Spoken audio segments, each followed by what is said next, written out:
Rotten fruit always falls on its own, and you can't do ugly things to people and expect to live this beautiful, amazing life with no consequences.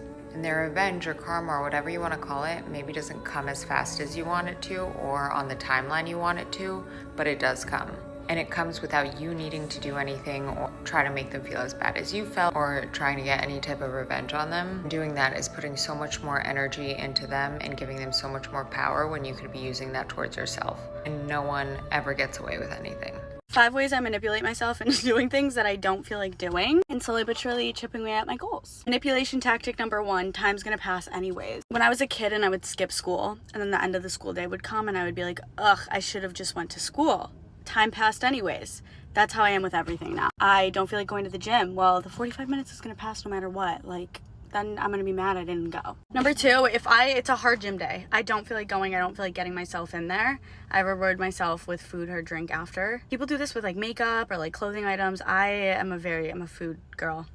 Coffee girl. I look at videos of other people accomplishing and doing things that I want. I'll look up like workouts of people, like say I'm doing back that day, I'll look up back workouts and see like people doing the back workouts. And once you can see somebody doing it, it's kind of easier to accomplish yourself. Say I don't feel like editing that day, like I'll watch videos of the type of video I'm making and see that somebody else did it, and it kind of motivates me and puts into perspective that somebody else can do it, you can do it. I don't know what number I'm on, but also writing things down.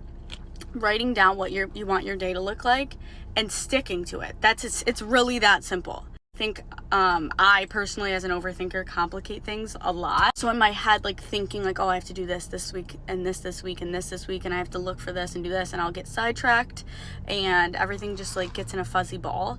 But if I just write down today, what are my goals of the day, it's much easier to accomplish them because you just write them down and do it. It's really simple. I think a lot of me not accomplishing my goals is overcomplicating. So if you can simplify your goals as much as possible day by day, it's much easier to accomplish them on a bigger scale. So, motivation Sam of the day. For my women in your 20s, I mean it when I say this, just hold on. No one really tells you that the best parts of becoming a woman doesn't really hit until you are in your 30s. You're more self-assured, confident, connected to yourself. And if you're not there yet, that's okay.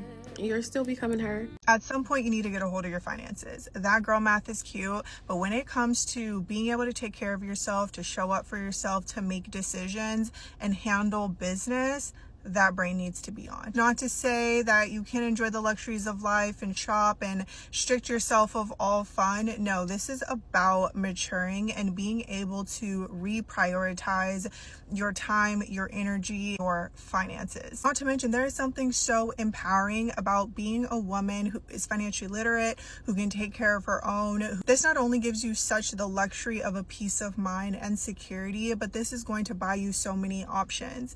And setting the foundation, good solid financial foundation, allows you then to go enjoy life and the luxuries and whatever it is from a strong foundation of that security. Track your finances, reprioritize, build your emergency fund, save, do what you need to do in order to set yourself up for success. Pay off that high interest debt, get into investing, and you don't need to know a whole bunch and you don't need to overcomplicate it. You just need to do the basics well and doing them consistently. They're not watching you. They're watching to see if you quit like they did. Clock it. Oh, I meant to hold your hand on that one, but honestly, there's no reason to. Because if you really look around at all the people that are talking about the things that you have yet to start or that you would want to start or you keep talking about but haven't done yet, you're just like the people that are making fun of you or talking about you. Like, they're in the same boat you are. It's only then when you have the courage to leave the dock that you can't really even hear them. You know, you're an ocean away at that point. So sorry for the metaphor, the analogy, whatever. I need you to stop thinking about what people are going to think about you. I need you to look in the mirror, wake up and be like, I love who I look at. Because if you don't, you're going to be focused on what other people are telling you who you are. And you want to know what? They don't live with you every day. You live with you every day. So stop thinking about them. Start locking in and tapping in with you. All right?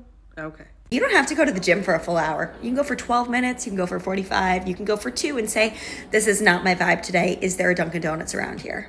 I have chic whiplash. We're in, we're out, whatever. The point is, you don't have to be chic. You don't have to like do the chic things, be cool girl, like any of the internet things that are like in your face and then we all hate, you don't have to do. You can just be whatever you are, chic or not. Personally, not chic. You don't have to have a big trip on the calendar at all times. I feel like that's so normalized. It's like, when's your next big trip? I don't know. 2028? You don't have to have plans after work. There is something so freeing about not needing to be at a happy hour at 6 p.m. You can do whatever you want. You can do nothing. You don't have to solicit 75 opinions before doing something. You can just do it. You don't have to go to business school. Okay? You don't have to change something about yourself before you start doing something new. Like, you don't have to lose weight before you start dating. You don't have to buy a full new wardrobe before you start a new job. Like, you can just kind of show up as is. You do not need to check where your friends are on Find My Friends. Like, God forbid 2 of them go to lunch. It's not about you. You don't have to go on your phone when you feel awkward. You can just kind of like stare into the abyss or talk to someone. If you were my daughter, I would tell you that you can change your entire life in a year. Like if you're in a bad situation or you're living in a scenario that you don't like or you want to make your life better or live bigger, that change can happen in like a year. It's going to take work. Like stuff doesn't magically materialize. I mean, sometimes it does, but it's going to take work.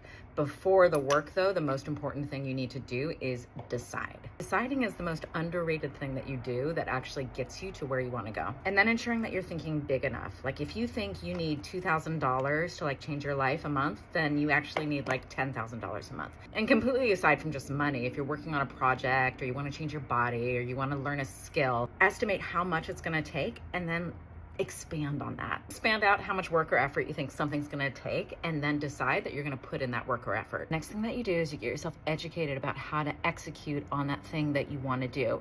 If you need to get your finances better, you get yourself educated about finances. If you want to learn a new skill, you get yourself educated about that skill and you learn from someone who's like actually done it, not necessarily like a bunch of books. And it comes down to staying consistent and having people around you who encourage you and like inspire you to stay consistent on your goals, not people who like talk it down or say, no, let's go do something else, or no, why work so hard, all that kind of stuff. And then if you have people in your life who like aren't your cheerleaders, who don't want to back you up, just don't tell them what you're working on. Just, you know, they're not that type of person for you. Obviously, this is kind of high level advice, like decide, think big enough, get educated, then act and cut people out of your life who aren't supporting you. But it really can change the whole trajectory of what you're doing or where you're going. And really the most important thing is that first decision and making the goal like so big that even if you don't hit it all the way, it's still incredible. And then if you do, your life is totally changed. Totally changed. I want more people to understand that somebody could truly, genuinely be trying their best and that could still not be good enough for you, and that's okay. You don't have to accept it. 2 things could be true. They could absolutely be trying their best, but it could absolutely not be good enough for you. I want you to keep some room in your heart for the unimaginable today, because it does get better and you're not late, and there's still so much more opportunities for life, for friendships, for conversations, for memories out there for you. But you have to keep going today, and you have to keep some room for hope and happiness, and let it fill your life.